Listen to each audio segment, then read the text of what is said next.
La chaîne de l'innovation touche à sa fin. Aujourd'hui, une des équipes va être sacrée championne de cette compétition. Avant cela, bref rappel du concept. Des étudiants de grandes écoles et d'universités répartis en 3 groupes et 4 mois pour imaginer un service à la fois innovant et réaliste. Épaulés par les parrains du programme et tout l'écosystème d'Accenture, les candidats ont travaillé sur les problématiques définies par les entreprises partenaires. Offres bancaires et digitales natives pour la Société Générale, objets connectés pour un quotidien facilité chez Technicolor et bien vieillir avec le numérique pour le compte d'ICAD et sa maison mère, la Caisse des dépôts et consignations.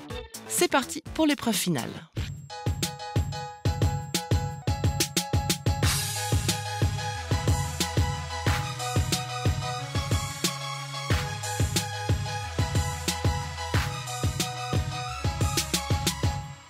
Avant de les voir monter sur scène, prenons la température auprès des compétiteurs. On se sent super bien. Au top. On est confiant de ce qu'on va présenter. Vivement dans 1 heure, on sera passé. Quelle est leur stratégie? Comment comptent-ils séduire le jury? Avec notre motivation, notre sourire, nos arguments simplement. Un business case béton, un design de folie, une présentation, ça va le faire. Notre projet est le plus concret et le plus réalisable à court terme. Christian Nibourel, le président d'Accenture, lance les festivités. Merci à toutes et à tous pour votre participation. C'est l'équipe Société Générale qui inaugure ce grand oral. Bonjour à tous. Comment faire pour attirer les jeunes et faire en sorte qu'ils soient fidélisés par la banque? Comment faire en sorte également de leur redonner du pouvoir d'achat? L'équipe propose une offre moderne et intelligente dédiée aux jeunes, mais impossible d'en savoir plus pour le moment. Le travail des étudiants a été si constructif que la Société Générale a décidé d'implémenter le service. Rendez-vous donc dans 9 mois pour le concept. Il va pouvoir réaliser ses projets en fonction de ce qu'il est en mesure d'épargner. Technologie, évolution de l'offre, business model, rien n'est laissé au hasard. Le budget récurrent d'1 million d'euros par an permettra de maintenir le service informatique, d'animer les groupes créés sur les réseaux sociaux et de continuer à développer la base de partenariat. Vient ensuite l'étape la plus difficile, le jeu des questions-réponses. Qui trop embrasse mal étreint, dit le proverbe.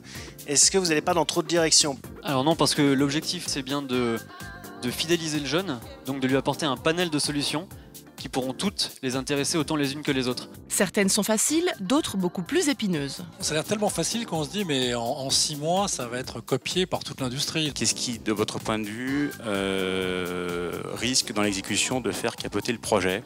Ouf, c'est terminé, on laisse place à l'équipe CDC. Qui parmi vous ne connaît aucun senior? Les seniors ont des risques de devenir dépendants plus importants. Leur problématique, utiliser le numérique pour accroître l'autonomie des personnes âgées. Leur innovation, B&Co, un réseau social dédié à cette génération, des offres pertinentes pour créer du lien. B&Co me propose dans un premier temps des ateliers qui me concernent. Un atelier Zumba. C'est pas très loin de chez moi, mais je pense qu'il faut quand même une voiture pour y aller. J'en ai pas, je vais prendre l'option covoiturage.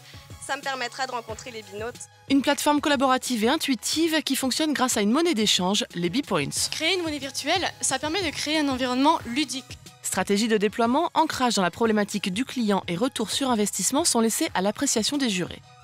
Quel est le but final? Quel est l'objectif? C'est quoi? C'est rendre cette clientèle de papy boomers captive? Comment on va m'aider à faire un atelier chez moi, ailleurs, dans une mairie? Comment ça se passe? Les questions pièges sont accueillies avec humour et fair-play. Très bonne question, merci. Alors pour ça, ce qu'on a prévu en fait, c'est que le site puisse accompagner les organisateurs. Et on passe par des interlocuteurs de confiance pour elles, donc leurs aidants, leur mairie, etc. Allez, c'est la fin du supplice, on quitte la scène sous les applaudissements. C'est Technicolor qui clôt le bal avec Widen, une plateforme de centralisation des objets connectés de la maison. Mesdames et messieurs, bienvenue dans un monde d'objets connectés. C'est simple et ça marche. Une interface intelligible, des scénarios d'usage prédéfinis et une couche technicielle pour relier le tout. Kyo joue donc le rôle d'un langage commun qui permet aux différents objets de communiquer entre eux. Lorsque j'approche la peluche de ma tablette, une notification apparaît à l'écran. Petit couac technique, mais pas de quoi décourager les élèves. En attendant, vous proposez un numéro de claquette peut-être? Ni mettre en péril la démonstration. En approchant le livre de la peluche, celle-ci va lire l'histoire à vos enfants. Habiter une petite fille. Je ne sais pas si vous entendez.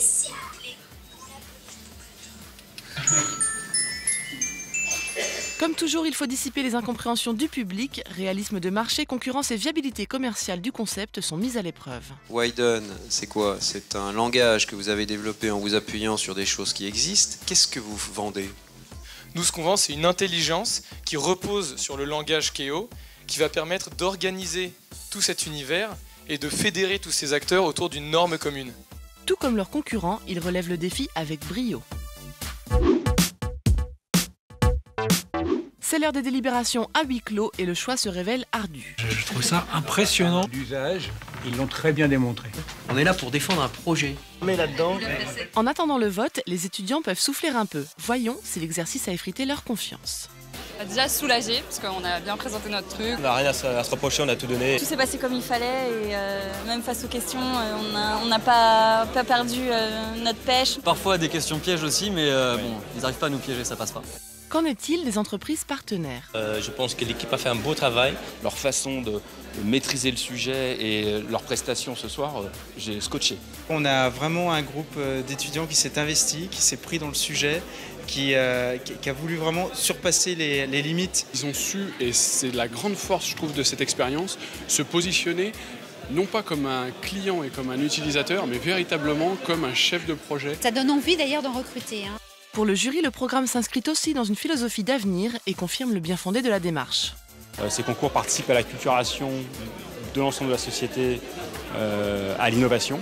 Chaque année, on est à nouveau impressionné par la qualité du rendu. Je suis très content de voir ce saut générationnel qui pour nous est une bouffée d'air et qui montre qu'on doit faire plus confiance aux jeunes définitivement.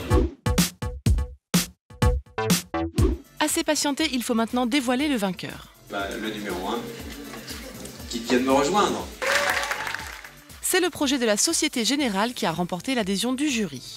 Ça a été l'équipe la plus complète sur le business model et sur l'idée qui est l'expérience client des jeunes par rapport à une banque. Quant aux équipes défaites, sont-elles déçues d'avoir perdu? On reste fair play et on est heureux qu'ils aient gagné. C'est la fin de l'aventure, l'heure du cocktail bien mérité, dans une ambiance bon enfant.